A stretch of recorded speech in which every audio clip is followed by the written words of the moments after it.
Good morning, happy Friday, and welcome back to the NOFO Show, where I, Sunita, along with my co-host Tracy, we hop on every Friday and talk about everything North Fork. Fall seems to be settling into the North Fork. It's definitely cooler today. The weather is still gorgeous, but summer seems to have said a quick goodbye. I know the temperature seems to be 60s, 70s, but I know there are a couple of days where it's dipping even below 60. The good part is that beach and pool time. So it's not pool weather, but the weather is stunning. Good morning, Tracy. I feel like I see you here, even though. Good morning. You are an unexpected treat today. I know. I'm just jumping on to say good morning and hello. Oh my God, that's such a sweet treat. Because for those who don't know, obviously Tracy is the co-host and she's here every Friday. But she is traveling today, and she is actually in. Are you still in California, or are you flying? I'm in the airport. Oh, well, that's one step different from in the airplane, because you have done the show from the airplane. Hi, Kelly. I thought I was filling in for you today. You are. Yes, and you look much more prepared. Oh, I mean, normally on a Friday morning, this is not what you get. So. Well, I'm excited to have both of you on together. They're calling my gate right now, so I just wanted to say good morning and I love you, and I'll be home soon. Tracy, do you remember one time you went on from an airplane? Yes. I think I remember you went on from an airplane. That was yes. That was this is not uncommon. Iconic Community School was on that day, and I was sitting in my airplane. And the airline kept saying to her that she needs to put her phone away. She was like, no. I mean, it hadn't taken off yet. You were sitting in your seat. But thank you, Tracy, for hopping on. Safe travels. We'll see you soon. Okay, bye-bye. Bye, Tracy. Good morning, Kelly. Thank you for filling in. You're an extra special treat, too. Good morning, guys. How are you? How are you? Sorry, we were having a mini reunion of our own because Tracy is traveling today, so she was at the airport but wanted to hop in and say hi. But say hello to Kelly. I don't know if you guys have met, but Kelly used to be a co-host in her past life. Yes. Okay, let's dive into Friday mornings with the NOFO Show. All right, we have so much to talk about. I want to hear all about the food and all the deliciousness. But can you jump in and introduce who you are? And the first question I want to know is, how did you come up with the name, which has the word fire and not fry in it? I just want to clarify for everybody because it's an easy typo. Sure. So Fyr Salt was the catering business that we started prior to getting involved with Eight Hands. We both always kind of had the same objective to start a wood-fired catering business. I wanted to in the North Fork. He was contemplating moving up to Maine. We saw that there was a great opportunity to cater out here. We were both already doing it with other businesses and worked in restaurants out here. There's obviously a great market for high-end catering. So we decided to do it here. And Fyr Salt is definitely a land and sea reference. We both love fishing, bow hunting, surf and turf, land and sea. That dynamic is really important, and wood-fired food is, you can't cook without fire or salt, no matter what you're doing. Those are elements of food that are necessary. So, and FYR is the Germanic Old English original word for fire. It's an active word for fire. Mm-hmm. So obviously we're doing live fire cooking, and it's like the really the embodies what we're doing. So can we rewind a little bit? I think I remember reading somewhere the story of how you guys met. It wasn't like just through work. Were you friends before? We're both from Smithtown. Okay. We never knew each other. We met out in Greenport working on Rolling in Dough, 1943's pizza truck. Okay, cool. Cool. Yeah. So now, what got you into wood fire cooking? Because obviously catering jobs are done in commercial kitchens or large kitchens. I'm assuming wood fire cooking can only be outdoors or mostly outdoors. So that has its own sets of challenges, but its own magic. Yeah. I mean, it makes the flavor alone just changes the food. But I kind of got bored of cooking over a stove. You kind of get the hang of it and know exactly when you need to flip something or how long something takes. and I was working at Norfolk Table and Inn, and I moved up to the wood oven grill that they had over there, and it changed my outlook of like how long I'm gonna be cooking for. I absolutely loved it. It reminded me of like camping when I was younger, and then once I started working with him on and learning about the oven, that changed the whole side of like cooking to me. And then I think also in terms of flavor profiling, it's just a completely different, you can take the same exact ingredients, but when you're cooking over a fire rather than like in a traditional kitchen, and I think that people who visit you guys really get that difference because it's like night and day. Absolutely. I've even in other restaurants I've used wood fire inside. Like I was involved in a restaurant in Southold that's no longer there, but we had a wood grill. In 1943, I was a chef there for a long time. We had the wood oven, and I'd always experiment. Not just pizza in the wood oven. We'd throw small plates in there, fish, meats, vegetables, different components to dishes. You said it adds complexity to everything. And even at the farm here, we'll keep the wood oven outside. And like yesterday, we roasted peppers in the wood oven to make a hot pepper marmalade. We're roasting vegetables for a dish inside. We're always trying to incorporate those fire components because it does add that depth and complexity to Yeah. doing. I think that's the But it's endless. perfect word, complexity, because everything that you guys make, you're like, wow, this is like a simple sandwich, but it tastes like nothing I've ever eaten before. Like, it's crazy. Great. Even the bread, originally when we were making sandwiches before we had our amazing oven over at Eight Hands, we were making all of our sandwich breads out of that oven as well. Just to Oh, test Amazing. wow. a little bit, yeah. So Yeah. is It's it a really, special kind of wood or how does that work? it's a mix. Like for the pizza ovens, we use a kiln dried wood that somebody's drying, so it just burns easier and it's cleaner. It's not releasing moisture and popping and throwing ashes on your food. But you can use a bunch of different varieties. Like we have the smoker at Eight Hands. I actually just went to the nursery across the street yesterday. They're giving us cherry, apple, maybe some coffee trees. Oh, wow. So we'll mess around with that in the smoker. The grills, like we'll use over the winter. Some guy was cutting down a bunch of oak trees, and he's like, "They're free if you want them." We spent like a week going back and forth getting firewood, and it's all stacked up behind my house. So we'll use kiln dried. We'll supplement with the cheaper oak wood. So there's some, you know, room to vary. Um, I Smoking have is a a little question more about particular. the future for you guys. So, the catering business, has it had to take a step back now that you guys are so involved at Eight Hands, or are you still It going did. full steam ahead? When we when we when we started at Eight Hands, we got a lot of inquiries for like the spring and the beginning of the summer, and we had to we booked a lot, but a lot of them had turned down just because we were putting Eight Hands as the focus.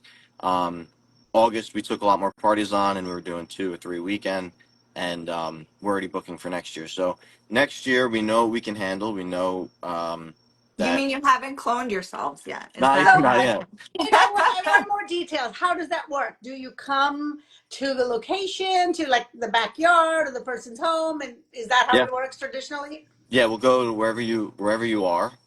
If it's at someone's house, we'll set up in the driveway or hopefully in the backyard where the party is. And we have a wood oven grill that's on a trailer. And then we have, depending on how many people, we have 1 or 2 wood-fired grills that Norfolk Ironworks made. Oh, He's awesome. awesome. Brandon McCarthy And made. give me some idea of what that menu might look like. Yeah. We really like to push. We call it our aperitivo menu. The reason we like it, it's like a constant cocktail party tasting menu. So, a lot of really like from catering over the years, I think something that turns off clients is having to deal with rentals. So expensive, a lot of coordination. It literally almost doubles the price of your party if you're trying to worry about seating everybody and getting rentals.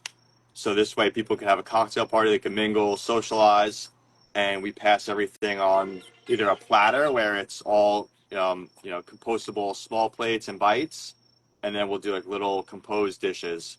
Everything's passed, easy to eat while you're standing, walking around. You can have tables where people can sit and congregate, but We like to keep it moving like that, and we want people to come up to our So table, see what we're just sounds like a doing. multi-course. Things are just coming off the fire, Yeah. and It's you keep great. grazing all night long. Oh my God, Kelly, Yeah. Yeah. I we need to come know. up with plans.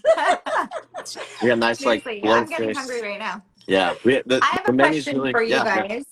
guys. So this summer I've kind of gotten to a lot of events and gotten to some really cool events. What has been the coolest event that you guys have been involved in? I mean, this isn't one that anyone. So the Secret Supper. I don't know if anyone knows about that. We Yes. actually were able to do two of those, and the most recent one was here at Eight Hands. Um, I've been following them for years, and they go all over the country, and they hire a local Mhm. chef to cook local food, and we had such a good connection. We wound up doing it again in the same summer, which is kind of unheard of. Mhm. But it's really cool because people get to experience meat from the farm here. The animals are, in the field, and then we serve them all the food that was raised here. It's a special thing. So So how did people really you appreciate it. get involved in Eight Hands? Because obviously you both have a very diverse culinary background, having worked in different restaurants. How did you end up at Eight Hands? So I actually met Tom and Carol like 10 years ago. When I moved out here, I was the chef or a sous chef at this restaurant in Southold, and I was sourcing all the local ingredients, and we were getting chickens and eggs from them, and they had just started getting set up here. Um, and I got to really see them, develop and do all the cool things they're doing. And then my wife and I actually started renting one of the houses on the property, and we still live there. And it's been really cool to see the growth of what they've done, and it's really incredible how many animals they have now. Like they started with only a couple sheep, now there's like over 150 in the pasture. Mhm. Um, so we've seen it from the beginning, and we've always kind of had a relationship, and I've always seen how special it was. And they kind of had a lapse in kitchen staff, and we saw that as an opportunity to get involved. And I approached Tom and kind of pitched the idea of us operating the market and the cafe. And so now we have an operating agreement with them where they're still running their butcher shop and selling produce and eggs, and we're buying all their meat and produce from them, and then using it to provide the market and cafe with food. So it's a really kind of Amazing. symbiotic relationship. Like right now, they have a lot of produce in the garden, like tomatoes, peppers. They're giving us as much as they can. We're trying to process it and utilize it in some kind of a way. If there's excess meat, or they're butchering all the meat here, so there's always bones, fat, things that we can utilize to make stock and render to make lard and tallow. So you So you before you guys came around, what were they doing with all of that extra, or like, were they selling it to local, or using it? They weren't using it as much in their own cafe, right? They were. They They were. They were. just Hmm. maybe not to the volume that we did Hmm. this year, but they were trying to do the same thing. Yeah. They've also been expanding slowly but steadily their Yeah. cattle and what they offer at the farm. Yeah. I Right. think I was talking about it last week, and it bears repeating again. If you are not signed up to the newsletter for Eight Hands, definitely do sign up. I don't know if Tom writes the He newsletter, does. but he does an incredible job of making you feel like you are on the farm and you Yeah. know about every goat and every sheep. And so slowly but steadily, it seems like they have been growing. So this is the perfect timing Yeah. where you guys have come in and Yes. started to cook delicious stuff. One of the things I wanted to say that are you having to be constantly creative to use up the seasonal produce as and what becomes Oh yeah. available to you? Very much so. It's definitely a very different dynamic than your normal kitchen restaurant. We both came from professional kitchens, and we also both realized that we didn't like that, and that's why we started catering in the first place. Because that ordering from a purveyor, getting the same thing over and over, cooking for tickets, just sending out food becomes very monotonous, and that's why you hear a lot of chefs get burnt out. It's a real thing. Hmm. So this keeps you engaged. You feel connected to the farm, even regardless of the Eight Hands thing. When we were doing the catering, we're being creative constantly. We were going to the different farms, sourcing things appropriately, being thoughtful about the seasons, and it is for us too, because if we're not having fun cooking and being creative, there's really, this is definitely an art form. We definitely want to be creative and show that passion to people. If you're doing the same thing over and over again, it's only a matter of time until you're like, I don't want to do this anymore. So, um, Absolutely. this definitely keeps us engaged, keeps us on our feet every week. We're trying to be creative, how to utilize the things we need to utilize. It's a unique experience, and we have a great crew of people. Like we've have chef friends that we've worked with that are now on board with us that are making this work, because it's really quite the operation. We're making bread every day. We're making charcuterie, deli meats, prepared foods, the cafe, fresh pasta. So we need skilled people who can help us keep this up. So like having a great team of people who are passionate about what we're doing and see the value in this is really the key, because it takes a team to make it work. So that's been really Also, special I don't too. know about Max's story right now, but I know you just had a baby. So kudos to you for doing all Thank this while you. just having a new baby. And my wife is providing us with all the baked goods here, minus the I bread. We're mean, making you the guys bread. are like killing it. Thank you. So is it fair to say that most everything that you have on the menu is created with meat and vegetables and everything that's sourced locally from the farm itself? When possible. When possible, yeah. We do. The volume keeps getting bigger and bigger, which is amazing. And we're working with some local farms to hopefully next year get even like grow more things that we need. Like we make a ton of sauerkraut and cabbage, and hopefully we can get some organic cabbage grown for us next year in that volume. Okay, let's dive into what's on the menu at Eight Hens Farm. And I know it's quite an extensive menu, but give us a couple of things that are currently available that you enjoy making, or you think if someone shows up is a must-have. So it's kind of hard to say that because it literally changes every week, or sometimes Every day. it's there for 2 days. Favorite? Give us your top three, both of your top three. We're doing a banh mi right now. That's really great. Okay, you don't need to give any others. I'm good with that. We're doing a banh mi. We took a bunch of pork shoulders and braised them, a lot of chili paste and garlic and a little soy sauce, and then we have like a pickled daikon carrot, gochujang, mayo. It's really tasty. But I have a We've been doing question on top of that. Do you by any chance have a chicken version of that? Not no. Not yet. yet. Okay. Can I throw that in as a request? I mean, it's a personal, selfish request because I now have this allergy to mammal meat, and I love banh mi, but I can't eat the pork. So either a veggie version or a chicken version, so I can come in and drool. Yeah, we can try to work on that. Thank So the you. thing too, is a lot of times we don't even have like the chicken is of high value in the retail case for Tom and Carol. So there are things that we'll talk with them and be like, we'll take like the shoulder cuts or things that we can braise and slow cook, because the other things have a retail value that they need to sell because there's only so many. So that's And another their chicken is dynamic. amazing, so it's pretty popular. I know yeah. many people that buy the chicken there. Oh yeah. Yeah, so it's we don't always have chicken to cook. Okay, I'll take a veggie version. Okay, we'll figure out something. Okay, so banh mi, what else? The egg sandwich every week we change it up every week, but it's always a hit.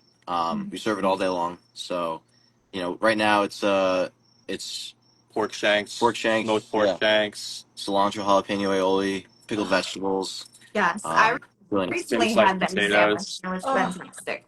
And Talking about then we have a egg lamb. sandwiches, can we go back to how old school North Forkers were obsessed with the egg sandwich at Eight Hands? And then there was like years of time where people would just like talk about it, and there was no egg sandwich there for a long time. And now you guys have come in and filled that need. Good. Yeah. I never actually got to have it. I didn't. I've never It had was the old egg sandwich. like a life-changing experience. Yeah, that's what I've But heard. your guys has definitely filled that gap. So thank God for that. So you said it's available all day. So tell us, what does all day mean? What hours are you open? So Thursday through Saturday we're open 9 to 5. Sunday we're open 9 to 4. So somebody could pick up like an early dinner option and have it for dinner. Okay. Totally. Yeah. We we're open through the winter. A lot of people kind of close or shorten their hours. The only day that we really shorten our hours is going to be Sundays. But we stay open Thursday through Sunday year round. We're closed for 2 weeks in January just to reset from the holidays, and then we're back at it. So Going back to what Sunita said about picking up dinners, of the like prepared foods, you guys do those also, right? Yes. So there's oh yeah.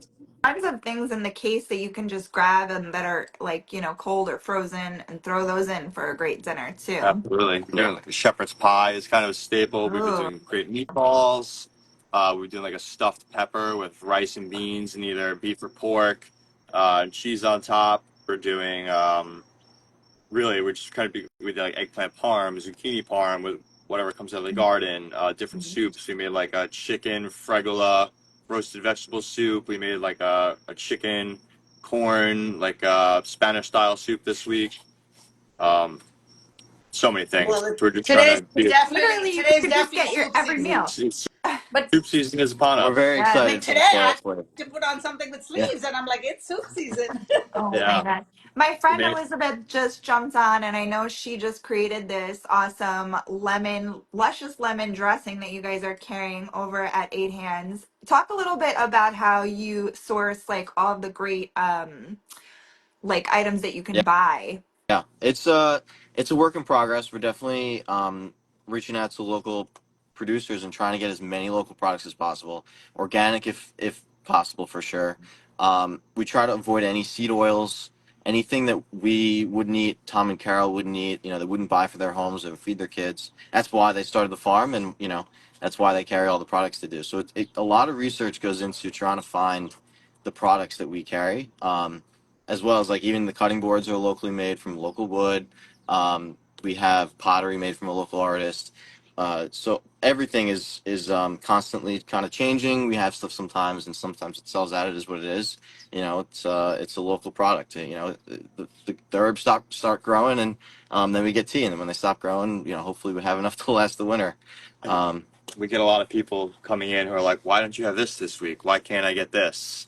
It's kind of hard to train people. Like that's not how food really Right. should work. There's not an unlimited supply of everything.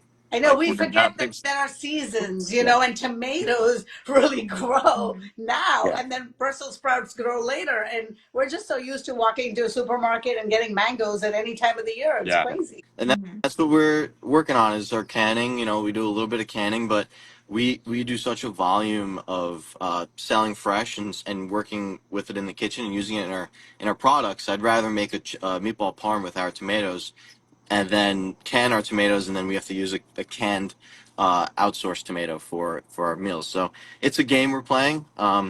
Even we're making more like we have a smoked salt right now. We have chili lime salt. We're working on seasonings that we're gonna package like spice mixes. Hopefully, some other we do a lot of jams and stuff that we just throw in the freezer.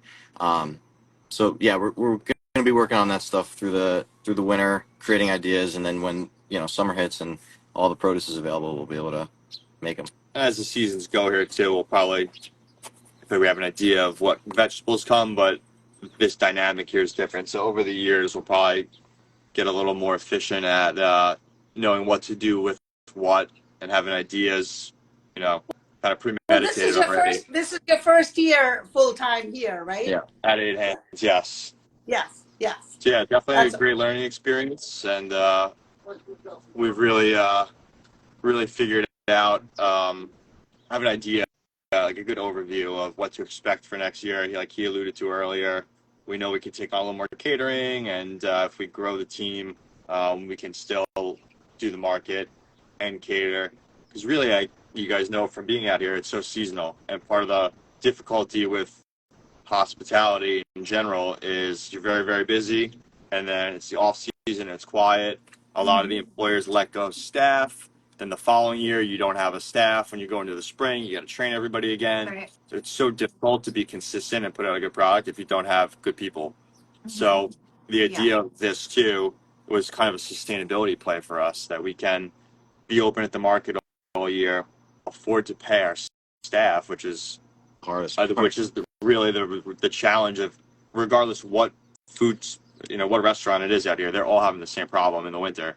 So if we can pay our staff throughout the winter and then be ready to go in the summer again, Well, and that's throw half in the throw in battle. the mix of the general challenges of farming from season to season and year Oh to yeah. year, right? So having this consistent, yes, we're always going to have a tomato sandwich, may or may not be feasible. So it's also we as consumers have to be a little patient when we walk in and be able to eat what you're serving as opposed to go, I love the banh mi and that's what I want, Yeah. Yeah, I mean, it Totally. forces us as the consumers to be creative also because we're changing it up from our usual, and I think that's a good thing. Yeah. Try something new. It's not for everybody, right? So there are people who want the same thing every time.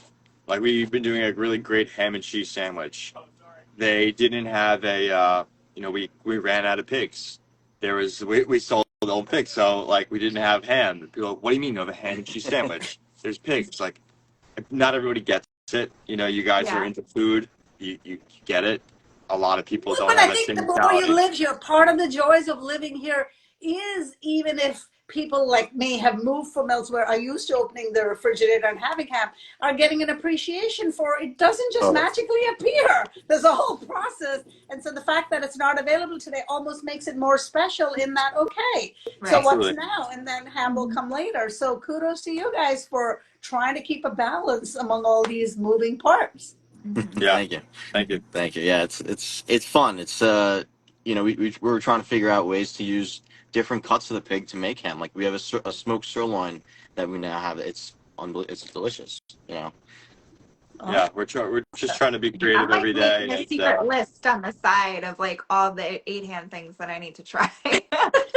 Well, one of I my see favorite someone said things, something about the sorry. Squash Yeah. ravioli. I yeah. see Well, I guess he's and then I see patiently the waiting for custard the too. squash to come. Hmm. Well, one of the great things, and probably again, there's a lot of we're takeout excited for pickup, squash and too. I you. want to do like a squash focaccia would be really good with like rosemary and red Mm. onion. That sounds good. Obviously, like a squash toast kind of situation, like ricotta Mm. or goat cheese with roasted squash. Definitely This a squash squash toast person, who pasta. was that? Let's look back. Dreaming Yogi. You're in for a treat. Well, speaking of treat, one of the things I love seeing, and I think it's more so because now there's ready to go warm food to be eaten. The Eight Hands Farm location is kind of becoming, to me at least, like a destination to sit out, be able to eat a sandwich and look out at the green pastures and Yeah, the animal. Oh, look at that. Perfect cue. I mean, Mhm. it There you is go. just spectacular. yeah, it's a Absolutely. special Also, place. a It's plug for 8 Hands. They're doing catering events at the property, right? Yep. I think I saw that on a Wait, postcard you can host Yeah. recently. an event there? we're starting to Totally. do that. Yeah. Oh my God, this is exciting Yeah, so you, news. you you can rent out the space. There's a site fee. You rent out the space, and then you hire us to cater the party. Yeah. So yeah, You That could do sounds so many. perfect for me. It's gorgeous. You could do so many nice things. We have the patio here. We do like a cocktail hour on it. We have the field that we do our long table or a few tables. We could set up tents. We have the inside area if it rains. We move everything out. We could set a bunch of long tables up. It'll look nice. It, yeah, it's gonna be good. it warms my heart that a farm like this is the grocery store for so many people that live locally. That is really amazing. Yeah, we Guys, try to we get could everything. talk to you for another half hour, I think, but we Yeah. really do need to wrap up and jump. I'd love to hear your take on the NOFO Life 5, assuming Kelly remembers any of the questions, or even if Been I a remember any of the while. questions. I'm trying to even think what is the first You question. do the first one, and then one will Well, come to me. Tracy did the first one, so I've forgotten it. So I'll Oh jump to my my god. go-to question and we'll come back. Um, Vineyard, brewery, cocktail, mocktail, where might we see you and what Yeah. would you be enjoying? I say my favorite cocktail is just a Negroni from Bricks and Rye. Oh, He's got a lot of Simple. great drinks, but I think the Negroni is Yeah. always my I guy. also love Bricks and Rye because I was the chef at 1943 for years in Bricks and Rye. So I think Evan and Rob and the whole crew there make incredible drinks. Um, I also love Alewife beer. Our good buddy Patrick is doing a pop up at the Shoals right now, and he might help us do some stuff here. He also has he's brewing Amazing. beans, and starting to have he's some food there too, right? The last time I was yeah, there Yeah. in the truck, Yep. right, Kelly? I think we ended up there together. Yeah. I thought there was some food there too. Hmm. yep. Yep. So Patrick They makes have some great great beer. stuff at the We food love truck his there. beer. Hmm. He's going to start doing some cool farmhouse style beers, which maybe we'll be able to serve here one day. So Okay, I that'll be very remember cool. Tracy's first question, which is going to be challenging to answer. If you were going to take Kelly or me out to lunch or dinner, where would we go and what would we eat? I mean he just went last night at Barrow. Yeah, I love Oh, Barrow. I Good love that. sandwiches, duck wings, Yeah, the so good. drinks are great. I also love Leon on Shelter Island for like a nice meal. I think Also a good one. Leon's doing an Yeah. excellent job. Great Mm-hmm. wood-fired stuff. And you get to Those, I go, take the ferry, so that's the extra yeah, bonus. it's a nice, Yeah, nice little nice nice drive. trip. For sure. Sunita, I'm literally Sunrise, drawing a blank. My sunrise brain or doesn't sunset, go and for NOFO Live. do you catch Yeah, either on the Questions farm? anymore. yeah. Either are unbelievable. We've been here making bread early in the morning, and the sun's coming up. It's gorgeous, and then even late at night, we're cleaning up. And last night the sky was unbelievable. Oh my God, Um, yes, it was yeah, stunning. Okay, but so obviously, do you do a lot of the sourcing at Eight Hands Farm? Are there any other local farms, or are you growing your own? Any other farm stands that you work with? yeah, Yeah, we get a lot of like fruit and things from Wickham down the block. Oregon Road Organics has also been giving us like the corn and other vegetables. Those are two that we've been using a lot. Well, whoever has been taking pictures of their CSA this year, they are drool worthy. Every time they post a picture, I'm like, why am I not in the CSA? They are doing an incredible job. So yes, they definitely seem to have kicked up their yeah. game, or maybe just growing a lot more this year So, differently. So that's awesome. And I love that they're all literally close to walking distance for you, but definitely like in helps. each It helps side. us. Yeah, it's nice and convenient. Yeah, when we need to go run and grab something real quick. So this entire half hour really has been about the North Fork community and all your collaborations. But if you could sum up in a sentence or two why you love being part of the North Fork community. I'd say just everyone helps each other out. With everyone's got a connection, and if you didn't know something about a certain farm or a fishing spot or whatever it is, that they can give you their number on the spot and hook you up and immediately start exchanging information. Yeah, I would agree with that. I've been out here for almost 11 years, and just meeting other chefs, farmers, fishermen. We both love fishing. We both love bow hunting, which is something that's kind of foreign to a lot of people, but is like really a beautiful thing out here. Being on the beaches or like out in the woods at night or sunset is incredible. Um, just the community of people that share the same values as we do about food. Like it's all about sourcing incredible food and living like a clean, holistic kind of life. That's important. That's why we're doing this. That's why Tom and Carol are doing this. We're striving for that, to go back in time. Really, Amazing. that's what we value. Well, I have to agree on the food for sure. So I did my foray into the Hamptons this summer, and the food in the Hamptons does not even come close to the food on the North Fork. I'm sorry to say.